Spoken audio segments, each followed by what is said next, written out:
Hi guys, welcome back to my channel and welcome back to another practice with me video.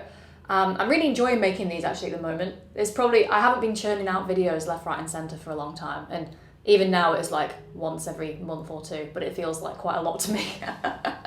They'll get more and more. But yes, anyway, back to the topic at hand. Today I'm going to be practicing Libertango by Astor Piazzolla, which is a really exciting piece. If you don't know it, then I actually have a video of it that I made with violinist Esther Abrami. It's on her YouTube channel, so do go and check that out. It's a fantastic piece. And basically that was the last time I played it, so I'm actually playing it again in a concert in a couple of weeks with a cellist. So I think now's probably a good time to pick it back up again. The version that I have here is for flute, but it's exactly the same. It's in the same key, it's all of that. So yeah, the software that I'm actually going to use today, you might have seen another video that I did that was also using this software. It's called Tomplay, and it's basically a music notation software that is actually especially good for ensemble playing and basically any other type of playing, but especially ensemble playing, only because, especially for guitarists as well, because we don't often get, we're playing solo quite a lot. So this is very helpful. You have basically like a line that follows through exactly where you are with all of the other parts as well. And you can hear the other parts, which is really unique. I don't think there are any other sort of things that you can do that in practice with. So it's really cool. And yeah, I'm going to show you basically how it works. Now is a very good time to do that, I guess, because they actually have a sale going on from today, so the 27th of August, until I believe the 13th of September, where you can get 30% off their premium subscription. It's definitely worth doing if you're a musician. You should go on the website and check it out. All of the info is down below in the description. And yeah, hopefully you can see what a good software it is just by me using it today, because I find it ridiculously useful, especially for ensemble playing. So I'm going to start by literally just going through the guitar part, and then maybe seeing how it goes. We can do it all completely with the flute part at the end. Yeah, we'll see. So as you can see, the first bar, if you're a guitarist, I'm sure you know what some of these, little V's and 2's and all of the numbers and letters mean, but if not, I'll try to just explain very quickly as we go along. But the V at the top of the first chord is Roman numeral for 5, so that's at the 5th fret, that's where the chord is. And then you've got a little abbreviation, tamb, at the bottom, which basically means tambura, which is a technique that's basically a percussive technique that we can use on the guitar. So it sounds like this. I don't know whether you can see this hand, but so you still get the chord, but it's basically just percussive. It's just like a really different sound, just sort of going whatever. So that, as you can see, it says here that it goes to measure 16, which is all the way on the next page. But I might mess around with that a little bit, because Piazzolla is made for messing around with. No, I might get to a certain point and then decide to do something else, but all the notes are going to stay the same and it's all fine. I think maybe we'll go without the metronome for now. Metronome gives me anxiety. I will end up rushing, but hey ho. Okay, let's take it from the first bar, so...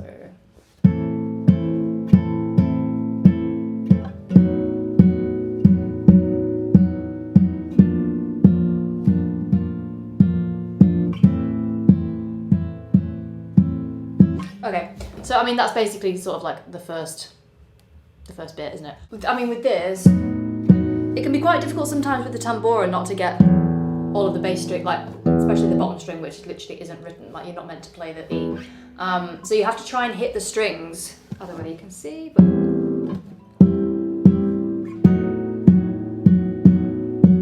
like this joint in your thumb really should be like on the lowest string that you need, so like above the A string for me, kind of.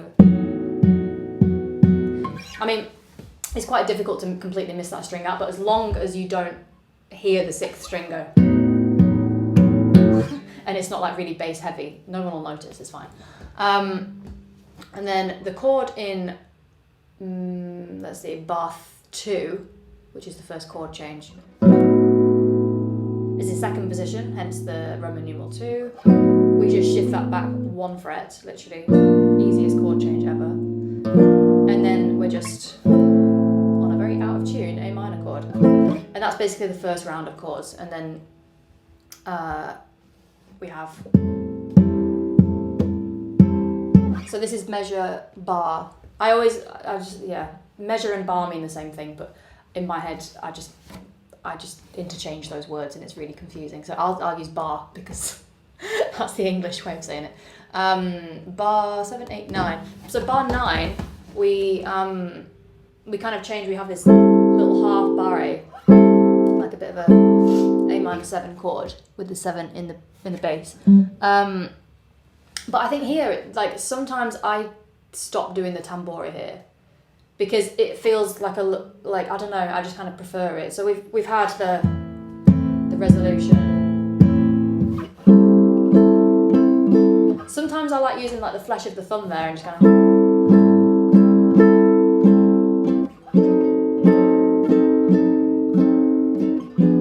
I think maybe that's what I did a couple of years ago when I play it. Maybe that's why I'm resorting back to it just easily. I should have more of an artistic reason for that. Yeah. Okay. Let's just take it from where I got to. So, bar 9. Yeah, I think that's 9. Yes, it is 9. Do I want the tambura? I mean, it's quite difficult to not get any of the bass, like any of the bottom 2 strings on that because you actually only need the top 4 strings. You have to really like block them, maybe.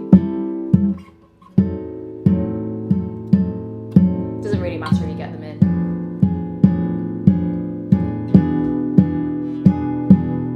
Maybe I will do tambura there. Let's stick to what's written for now. I'm just going to go from the beginning up until measure 16? Yeah, measure 16. Okay. I'm just going to do the chordal bit before we go into the main tune. So.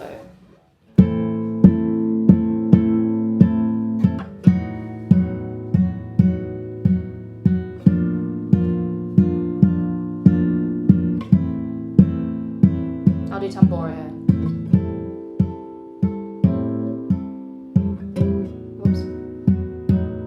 Oh, sorry, my bad, I messed up, I wasn't reading the music. I'll go from bar 9.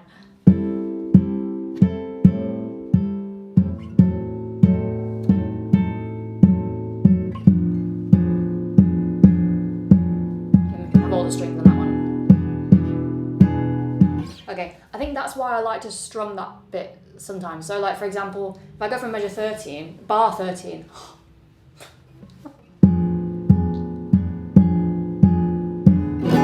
nah, it's too much. It's too big of a change.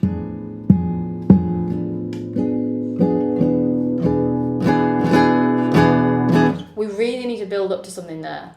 So I think that's why at bar 9, I like to switch from to a bit smoother though.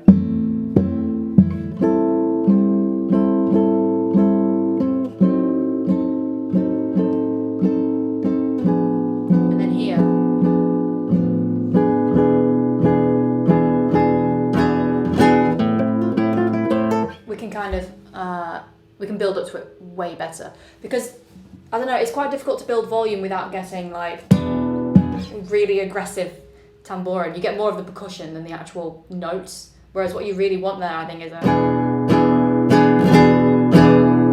before you then go into the tune. So yeah, okay, let's start from just after that. So where we got to, so bar 17. Yeah.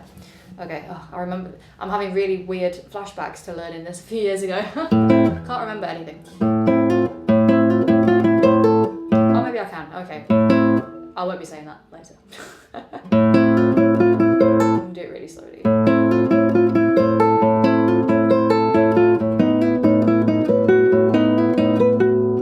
Oops. D sharp.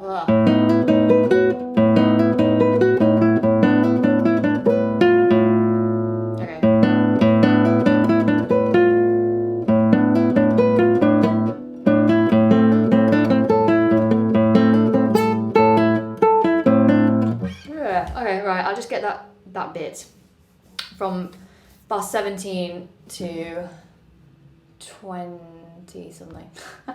Okay.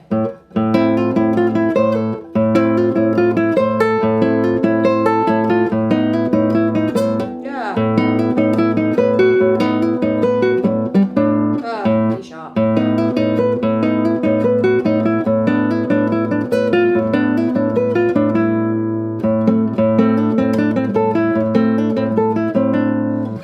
There's a lot of awkward, maybe there's easier ways I can do that, but I don't really think there is. It is a bit of an awkward piece though.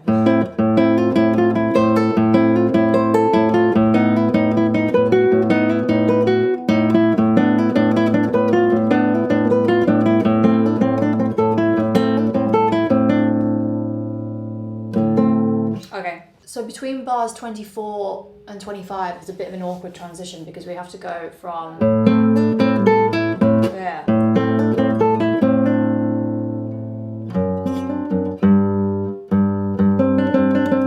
Yeah, so the first finger has to be on the 6th string next. So I think what I did last time was from bar 24 to 25,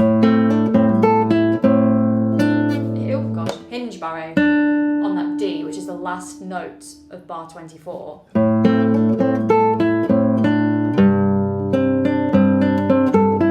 then you're already there. So that kind of sorts itself out. That's quite a good, easy fix. But it's just getting it clean at the end of that bar because going is a little bit tricky. But slow practice, I remember practicing that slowly like last time. Because the main thing about this piece is the bass line. You have to have the...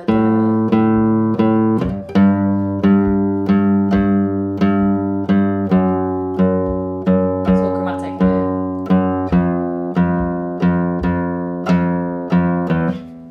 So that rhythm is really what like keeps the momentum going throughout the whole thing. So that's what we really need to keep. I'll go from bar 25.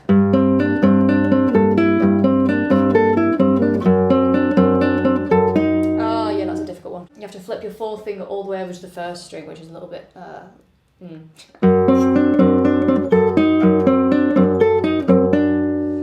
Yeah. That's the bar that you just got to hope for the best on, to be perfectly honest.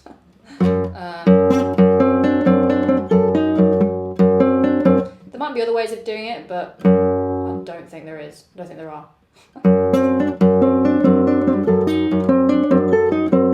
Yeah. This one's a bit easier.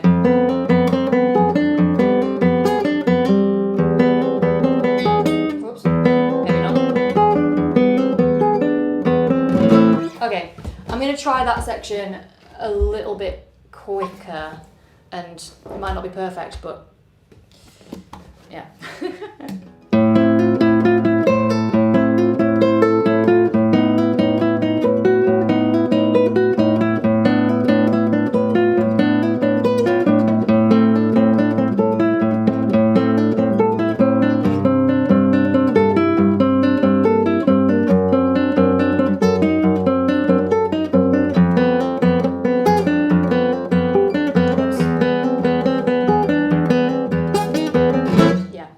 Perfect. Yeah, there's just like a few bars that's a little bit, I mean, it's a bit of a stretch.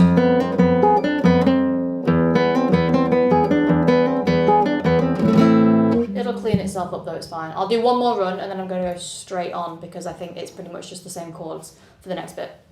So I'll try again from bar 17.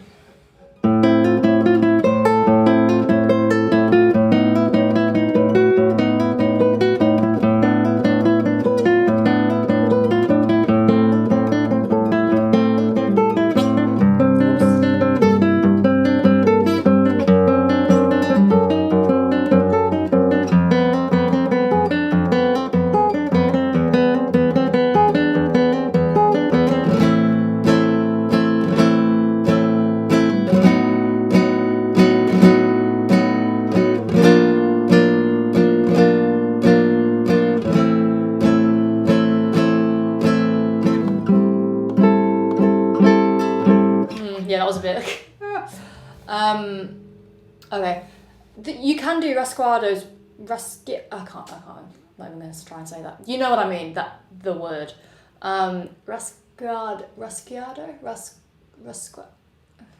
It's written down in my head, and I'm trying to spell it out, and it's still not happening. You can do rasguados here,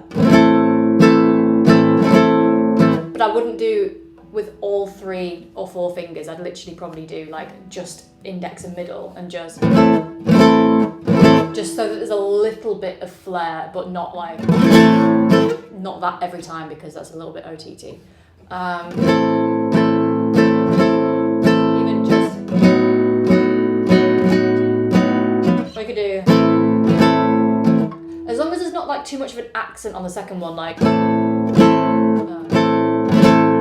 what I was actually thinking was when I got to bar 41, when I tried to nail it, that didn't work.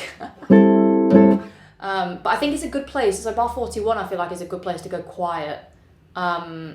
So we're still strumming here, like 39. And then flash with the thumb. Like what I wanted to do earlier instead of tambora.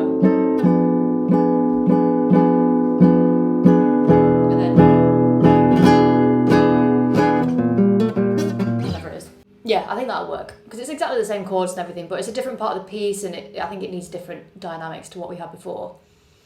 So, okay, I'll go from where I just got to, so I'll go from 49, which this is a little bit different, so I'll do it slowly, because I don't quite remember this at all. Oops, clearly. Whoops.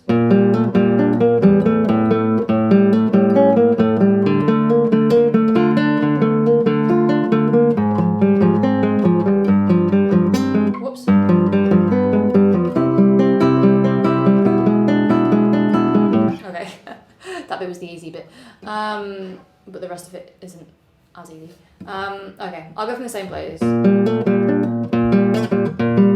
It's actually piano.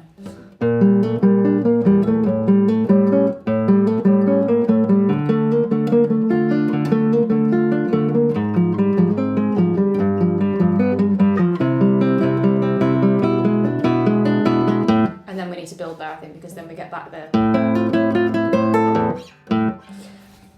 All these notes are flying everywhere. My nails are so long at the moment. They need to rein it in a bit, because whenever I try and pluck a bass note, something else happens.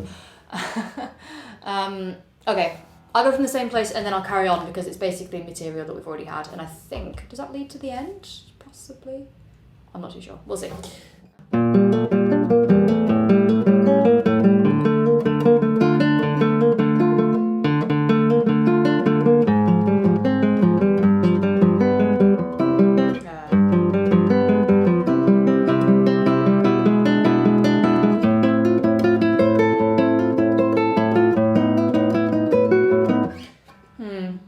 I'm still unsure as to whether to do slurs on the here. I don't think I will, actually, because you can't do it on any of the others. When we get to here, it's cross strings, so you can't slur it. So I think it's best to just not slur any, because it sounds a little bit rogue.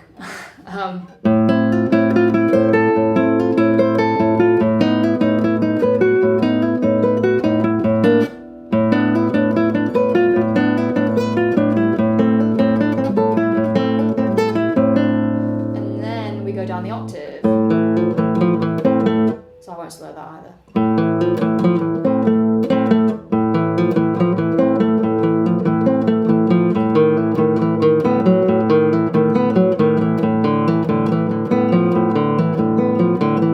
Oops. And back up the octave. Okay. I feel like it's all going to come together way better when I put the flute with it. I think when you go down the octave here at bar 65, I don't know, I think because it's on the bass string here, it feels like it should be a little bit stronger. So I don't necessarily want to go, maybe I'll save that for later. I'll go from there, I'll go from 65.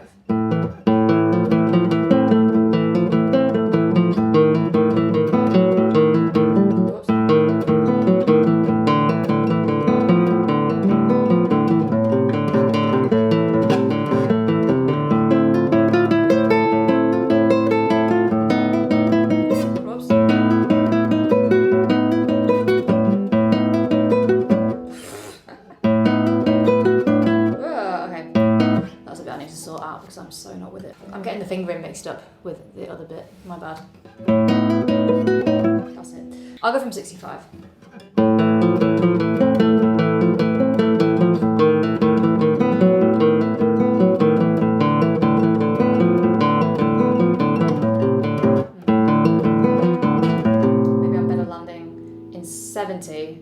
last note, first finger, then I'm in second position there. So, whoops.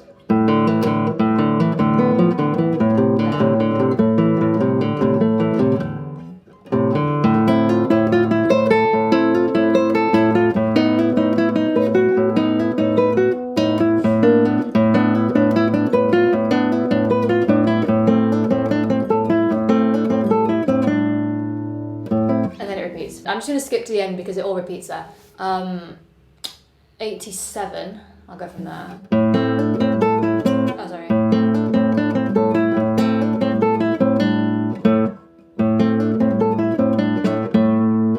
I think I'm going to do that on the...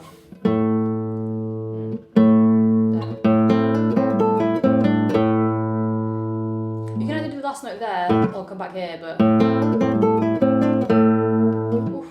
Apart from being out of tune, it's also a little bit harder to like rush back. I mean, if you're doing it at speed,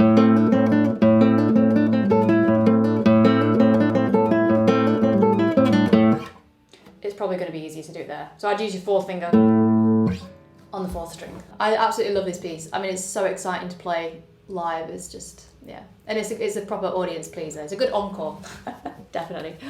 Okay, I'm going to try it with the flute. And yeah, let's hope for the best. I think it'll be fine. There might just be like little things that I need to tweak and go over later. But ultimately, I mean, this is what this app is really, really good for, is that you can literally see the other part like as it moves, which hopefully you can see on the screen as well, if I've managed to edit it in there. Okay, let's have a go.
Okay, we did it.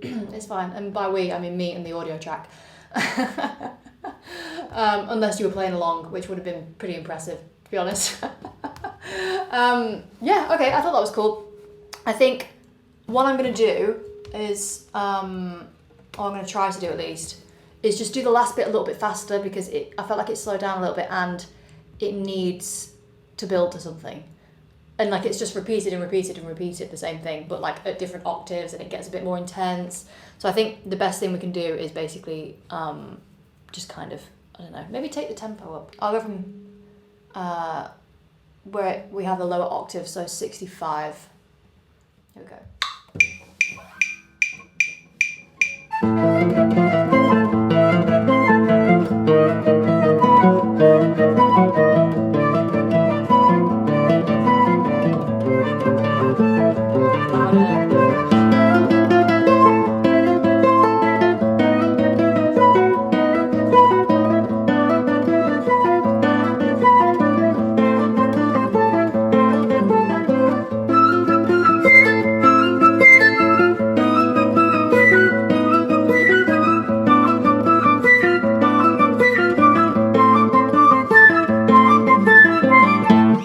Yeah, that was way better.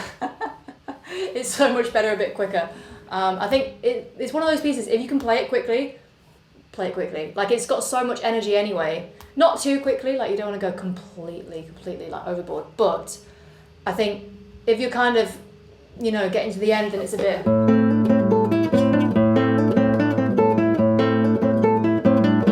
It's a little bit sort of like, you know, what's the word? Like stomping in mud, trying to get somewhere. Hopefully you guys found this useful. I really hope that you go and check out Tom play. It's like revolutionary for ensemble playing when we can't all meet up, because I don't know, I found that really difficult. Obviously, like, we're learning things to play with other people that sometimes we only meet on the day. So, and especially because of COVID, like, you know, it's a bit more difficult for everybody to meet up and all of that stuff. And it's so good to just be able to have something that you can play to, even if it's like, you know, a backing track, and, you know, like things to just practice to like that are so useful. Like I said, they're having a sale from August 27th, which is today, until mid-September. So don't miss that. You can actually get 30% off their premium membership. All of the information and sort of where you can go to find out more information is in the description down below. Thanks for watching, guys, and yeah, hope to see you soon at another YouTube video premiere thing.